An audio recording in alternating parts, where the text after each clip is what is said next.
Welcome to Stellar Cycles, a podcast dedicated to showing each woman her intrinsic power to guide her life, her cycle, her relationships, and her dreams. I cover feminine energy, reproductive health, and all things related to being a potent and magical being that is woman. I'm your host, Alina, and today our topic is the continuation of the Fascinating Womanhood series. Welcome back to part 2. Just as a reminder, this series aims to share the sacred knowledge of being what we like to call a magical woman, an art that was traditionally passed down from mother to daughter, but has largely been lost in today's modern world. So many women no longer know how to leverage their inherent influence, which can a lot of the times lead to conflict in relationships and families. So when we learn how to leverage our inherent influence, we can contribute to a better world. So over these few weeks, the series serves 3 purposes: to help you rediscover your innate femininity, to guide you in inspiring the positive masculinity in the men around you, and finally, assist you in creating a lasting love affair to cherish for life through great relationships and family. Let's get into some updates first. So weirdly, I'm still in my luteal phase. This is either going to be luteal phase day 32 or menstrual phase day 1. I'm really hoping a new cycle starts soon. I'm a bit sus because I haven't had any unpleasant PMS symptoms. You guys, my report card this month better be so good because either I have been doing everything correctly this cycle, or this might be another one of those where it's long and drawn out, and I would really not want that because I don't want to head into like irregular cycle territory. I don't. So I did ovulate a little bit later this time. I would say like day 18, I think, is when my ovulation predictor kit clocked it, and also my aura ring. So both of those things lined up on around day 18 of my cycle. So it's not necessarily weird or off-brand for it to be a little bit longer because it wasn't like on day 14, right in the middle. So that's where we're at for the cycle update. And let's see, it's Monday the 18th, so we are officially a week now away from Christmas. And as a procrastinator myself, I am lighting a fire under my butt to get everything done for Christmas this week. And the main thing that I'm most thankful for is there isn't much expected of me this year, thank God, but still, I think a really big part of, being a put together woman is doing things prepared, organized, ready for the holidays, making it look effortless. So that is something that I am striving towards myself. I also wanted to give you guys an update. I went to the dermatologist. I don't know if I had mentioned on previous updates that I had been trying to set this appointment up. And the one thing that I don't want to do is be a negative Nancy, but this experience was so horrendous that I just have to share it with you guys. There's a main point that I will come back to, but I'm going to state it up front. Unless something's wrong, don't try to fix it.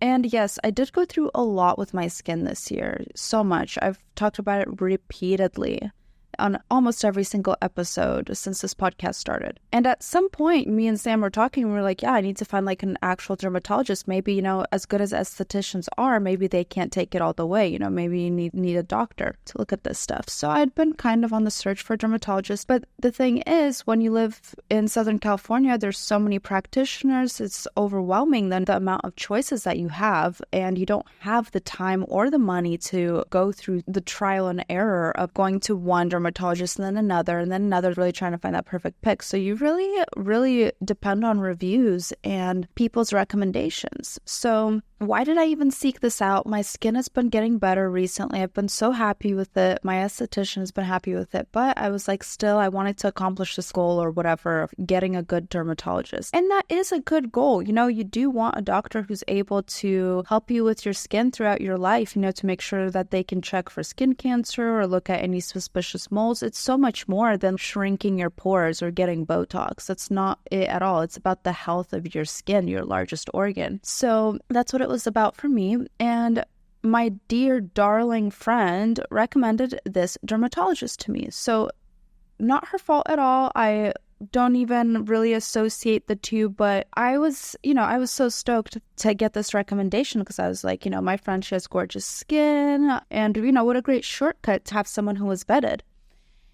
I should have known from the beginning that this was not for me, because you can tell that something's not for you if the process sucks from the very start, right? So like the booking, they kept dropping the ball. They wouldn't get my date of birth correctly. One thing after the other kept happening, that it was not a smooth process at all. And with other things and doctors and healthcare things and procedures that I've done before that have gone really successfully and really well, it has always been a smooth process for the most part. So I can tell that that's a thing for sure.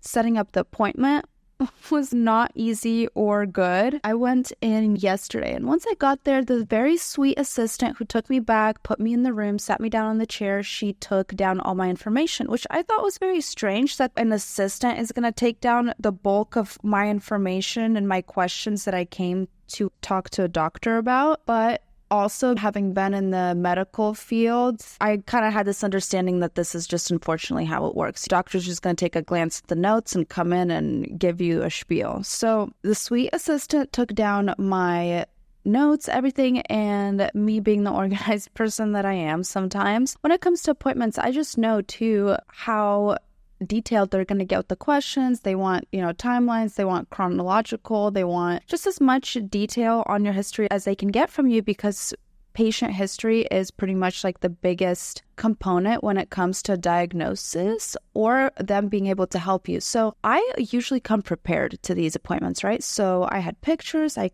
clearly explained everything that I do for my skin, my facial appointments, what I went through this year, everything to the T. And when the doctor came in to the room to talk to me, she was so rude. I don't even think she properly introduced herself or asked how I was doing. She flew in and she was like, okay, so I'm really just confused about your routine. Can you go over it? And I was like, yeah, sure. And I pulled up pictures, because I took pictures on my phone of my bottles of my product that I use. And I would say I have an extremely simple routine right now. I don't even use face wash unless I was wearing makeup that day and I'm washing it off for the evening.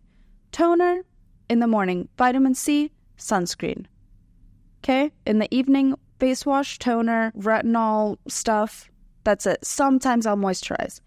Super, super simple. But the way that she was with me this whole entire appointment was so condescending, so rude. She did not listen to my concerns or my hesitations, just put me on the generic, okay, what we're going to do is you have to trust me, I'm your doctor, we're going to do the tretinoin, we're going to put you on doxycycline, which is an antibiotic, and also spironolactone, which is a diuretic. It makes you pee, and it's essentially used for hormonal reasons for acne. And I know that it works too, but I've also done enough research on my own that I was just not stoked about the side effects that I'd heard about. And when I was asking her about these things, she was just kind of putting me down and was like, no, you have no idea, you need to trust me. I was on spironolactone for 5 years and I did just fine. And I have never, you guys, never ever in a medical setting felt so energetically bulldozed by the provider. To be honest. So I thought about it a little bit more yesterday, and long story short, I'm just simply not doing it. Oh, and on top of everything, she's a TikTok doctor too. So that, that was not a deciding factor at all when I set the appointment. It was just something I saw by way of looking into her. I was like, oh, okay, she does podcasts, she does videos online. Okay, that's cool. But even then, I had a weird gut feeling about it, if that makes sense. So I don't know. She was just very, very rude. And who knows, maybe I'm just very sensitive in my luteal phase, but I just didn't feel at all like she connected with me as a patient. And to anybody who's been through that sort of experience, whether it's been for dermatology or just anything else that's like health and vulnerable, my heart goes out to you, because what a terrible, terrible experience. And yeah, I don't think that her approach is so special to just prescribe tretinoin and antibiotics like everybody else in the world. And even if that was her approach, and even if that is what she truly believes in, it's like, connect with the patient, like make them feel seen, make them feel heard. Don't just come in and preside over them with this knowledge that just because you're a doctor that you know better than this person who is trying to tell you that, hey, no, these products actually, for after a year of trying to deal with things with my skin, these things help me. No, you're going to stop using them. You're done with those. So yeah, that was my dermatology experience. And I think that I am just going to stick with my esthetician, because she's awesome and we've been getting great results. And for the most part, I'm just going to put it on the back burner and stop obsessing over it so much, because I'm just becoming more and more familiar with what situations that are not a good fit for you feel like. And I'm hoping that I can get quicker and quicker at recognizing and avoiding them. Finally, one more update. I'm really proud of myself for not going ham on buying a ton of new outfits for this holiday season. It's always so tempting because you see all these ads, you see all these girls on Instagram looking so cute, in the holiday trends and stuff. And you do want to be a part of that vibe and everything. But for me, it's just something I kind of fall into every single year. So I've been focusing more on getting the most out of what I have hanging in my closet, making outfits out of those things, just really being like, okay, I bought this, I wanted this, let me see how many more wears I can get out of it, and then I can either sell it or donate it and move on to something new. So this week, actually tomorrow, I'm going to be doing a clothing audit where, I don't know if you guys can relate, but things go missing so easily. And I live in a 2-bedroom apartment and I'm constantly missing one thing out of a 2-piece set, or like in the constant cycle of laundry. Sometimes I can't match things up to each other. So tomorrow is for doing a clothing audit. I'm going to go through my dresser. I'm going to go through my closet, and I will be also documenting, okay, what do I see a lot of? Okay, maybe I have a lot of crop tops and I don't even wear them that much. Maybe I have a lot of skirts that I don't wear. I have a lot of pants that I don't wear. What's wrong with those things that I don't really wear them or reach for them as much? And what is missing? So, whenever you're getting dressed, you always have a running list in your head. You're like, oh man, I wish I had like a short black jacket for this outfit. And the more frequency that I think that towards one item, the more likely it is that that will be a good purchase, because it's like, okay, this is something that I'm always missing when I'm putting together an outfit, then this is probably what I should put my money towards when I'm shopping. So really just working on being really good at careful wardrobe planning for next year's seasons, just being on top of it, being prepared. That's the updates. Thank you for bearing with me and my stories, and I hope you enjoy the episode for part 2 of the series. This one's going to be all about the guys and kind of what their needs are. We're stepping foot into their camp and just taking a look at things from the man's perspective. Even though we've been taught that they're the enemy, right? Especially my generation, I think we've been injected with a lot of animosity and fueled with hatred towards men, sometimes for no reason even. So this episode will be really, really good to kind of understand what kind of things do they struggle with, what kind of things do they need a little bit more affirmation on, what do they need support on, because we were really put on earth to be teammates to each other and to be each other's support. Hope you enjoy part 2 of the episode. Let's get into it. Why do we care what men think or want? Well, the truth of the matter is we go through life with them, and many of us are in relationships with or are desiring deep, fulfilling romantic relationships with them. So in order to win, you must understand how the other side works. And we're looking at this from a win-win perspective, not manipulative, but supportive and caring. Remember, men and women are not meant to be in competition with each other, but they are meant to work together as a team and fill in each other's blanks. Going against everything we've been taught as women and against what feels natural to us, we must learn to speak their language. Why do men need good women? True masculinity is managed strength. It's when a guy has the ability to be extremely powerful, but he is able to control it. And without a woman as a counterpoint, masculinity lacks perspective and purpose. If guys are just around each other all the time, they lose perspective because they forget what it's like to be around a feminine woman who's soft and just in every way different from them. Mothers were the original adults in human society, if you think about it, because they have always, since the beginning of time, had an unavoidable responsibility when they had a baby to care for it and raise it. Whereas men it was easier for them to leave the situation and not really have to grow up, so to speak. So men without good female influence can seek pleasure over responsibility forever, leaving them confused and at a loss for constructive motivation for themselves. Think about all of the "if I hadn't met her" examples that you've heard, whether in real life or in movies, where the guy says, you know what, I didn't want to settle down, and then I met her and she changed everything for me. So they truly do need women to be their counterpoint and bring out the good in them. So in today's world and lingo, we hear a lot about toxic masculinity. Toxic masculinity doesn't mean that being masculine is toxic. but it more pertains to men who are crass and brutal. And those men are actually quite weak and live in constant fear. They neither build, protect, nor organize. So those kinds of guys are the ones who have toxic masculinity because they're not actually masculine. So what about a truly masculine man? A man that can be seen as operating out of real masculinity is strong and caring. He would embrace the role as a father and a husband. He takes care of his health. He uses his superior physical strength for good. He also looks for ways to improve himself. He's not scared of self-development.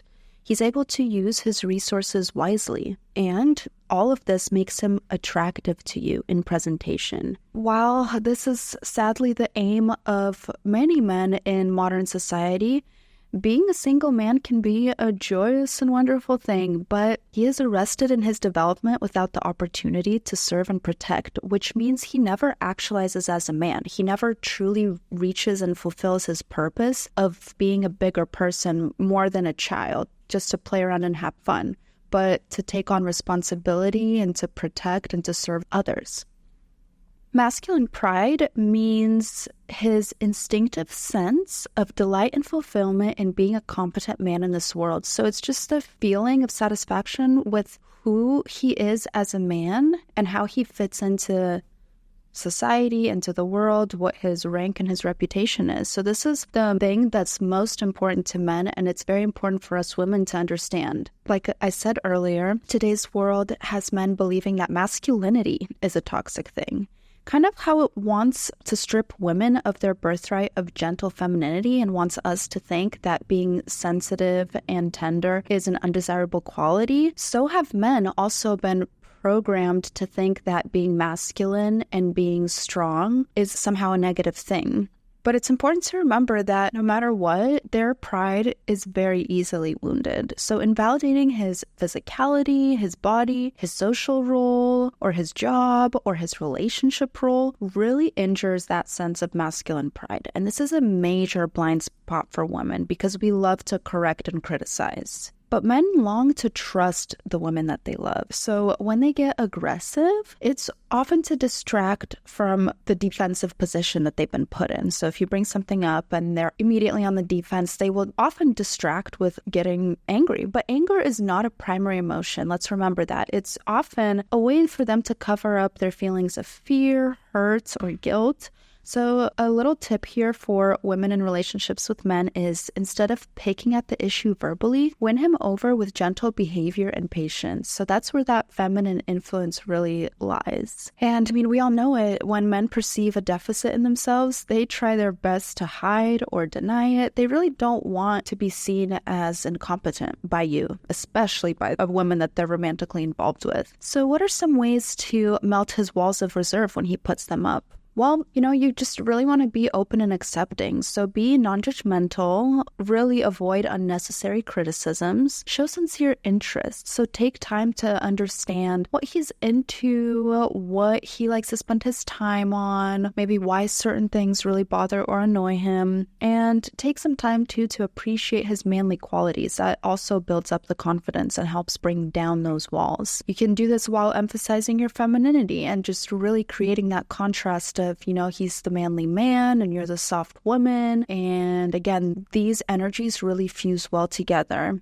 Be sympathetic in your understanding. Don't always force your opinion into the conversation. Just be very open-minded and just kind of let the person be and share and feel safe with you. Keep confidences. Don't blab things out that personally you wouldn't want shared about you if you were in the reverse situation. And just know that this takes patience, but it works. When it comes to vulnerabilities and men, we all know that men are not allowed to have or show them. They've been programmed since birth that it's not okay to cry, that they've been stuffing down and repressing their feelings all of their lives. And unlike women who get together with their girlfriends and were able to have deep conversations and connections, sadly, a lot of men are depressed because their friendships are more superficial and they don't get to have these types of conversations with their guys that women get to have, these cathartic healing conversations. They don't get to have that vulnerability with men, which is why it's so important to step in with your femininity and create that safe space for him where he might not have it out in the rough and tough world. Just remember that vulnerabilities are what connect people. They bring down walls. They help you see that someone's not perfect, and that seeing their struggles and seeing their limitations connects you because it shows you that person is more human, and vice versa. But when you attack him for showing vulnerability, you train him to never show it again. And you're doing this because you want to maintain an illusion of perfect safety and stability. Just know that safety and stability comes with sharing the vulnerabilities between the two of you. Quick little tip here. Men love to feel like the hero in life. They see themselves as essential to a woman and a family when they do well in their role as a protector and a provider, especially if they feel like they've earned that. So men kind of need constant validation that he's a good boy, So if you can make him feel like a hero, he will feel like he can't live without you. Look for ways to, amp up his confidence that what he's doing is greatly appreciated by you. When it comes to sexual fulfillment, men are wired much differently than women for sex. So they aren't as susceptible to that natural bonding chemistry that takes place. And when in a long-term committed relationship, especially in marriage, a woman should invest in and cultivate her ability to be a positive sexual partner for her man. Because if you take a man off the market, so to speak, and by being in an exclusive relationship, that takes away access on both of your sides to other people. But then you must, do your part as a partner to make sure that your partner is being sexually satisfied in a way that they need to be, not necessarily in that you need to be, because who knows, you might not need it as much, and women technically have a lower sex drive. So just know that for men, their sexual needs are just as important as our female needs are for security. Moving on to looks, it's really not as superficial as we think. For men to want us to be pretty, biologically, they're just visual. That's how they perceive and sense their world. And being with a beautiful woman feeds into his sense of social status and accomplishment. So it sends out the message to other men that this is the level that I'm on in life. And, that's just the way that they see things, and we can't be mad at them for that. Remember that self-care maximizes feminine power. We went over lots of ways to maximize your beauty and charm in the previous episode. And at the bottom line, men like to be proud of the woman that they're with. Gotta make life fun for him. So make sure you spend some time joining him in stress-relieving activities. Guys love it when they can do fun things with their partner. As women, we can relax all day and veg out, and that's how we relieve our stress. But for guys, they relieve their stress through fun activities. And if you join him for these, then you'll find him needing his friends less and wanting to do things more with you rather than with the boys. There are a few ways that you can admire his manly qualities, especially in these areas of vulnerability that guys are especially sensitive about but won't admit. So you can compliment him on his masculine body. You can highlight his masculine skills, things he's really good at. And in the same boat is avoid suggesting that he's incompetent or incapable. That's really demeaning. And then it becomes a self-fulfilling prophecy where these guys do turn into what their wives describe them as. Make sure that you support his dreams, goals, and achievements. Men really need to be believed in order to achieve their best. Unfortunately, there's a lot of women nowadays that are shying away from that role. But as we said before in the previous episode and in this one too, is that men really need a good woman to influence them. You can admire his role as a protector, builder, a task leader. You can admire his courage. You help him feel like a lion rather than a kitten. And don't be the one who wounds him. Don't be the person that he associates with being hurt by. Prioritizing your partner is extremely important in all relationships because when a partner feels like they're number one, it calms their lizard brain and it makes them feel safe in the relationship. The spark is pretty much destined to fade because people, in the comfort of their and familiarity of their relationship, begin to take each other for granted. So that means that magical love and that spark requires upkeep. And remember, you are the magic in your relationship. You create those vibes and you create the settings and scenarios that bring the magic into your relationship. Now, remember, if you want to be everything to your man, he must be everything to you first. And I'm not talking about the guy that you've been talking to for 6 months that won't commit to you.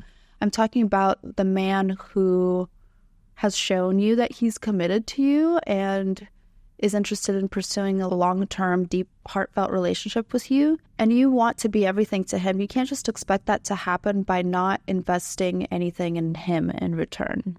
Something extremely vital to keep in mind, and my dad actually spoke on this when he was marrying me and Sam, is that acceptance is to men what adoration is to women. Everyone longs to be accepted for who they are, and acceptance begins with you in your relationship. The hope of changing a man is a wild fantasy. And why do we have this fantasy as women? Why is it so easy for us to fall into this trap and this way of thinking? That's because women are mothers. We're mothers since we're girls, since we started playing with dolls and being taught how to care for and manage others and please them. So a lot of the times we find it hard to transition from motherly identity to an adult in an equal relationship with a masculine man. But I mean, I don't even have to tell you guys, taking on a man as a project is more like single mother adoption than romance. And the root of all of this confusion here is the need to control, which is unnatural to feminine energy. Remember, control is better suited to masculinity, whereas femininity is better suited to surrender. So when we try to control a relationship or control the change evolution in a man and the timeline on which it happens, there's just no way that it works out. What you can do, though, is influence. By influencing, you invite him to access and develop the potential within him on his own. Right? So control is manipulative, influence is supportive, and it's based on that belief in his great worth and value as a person.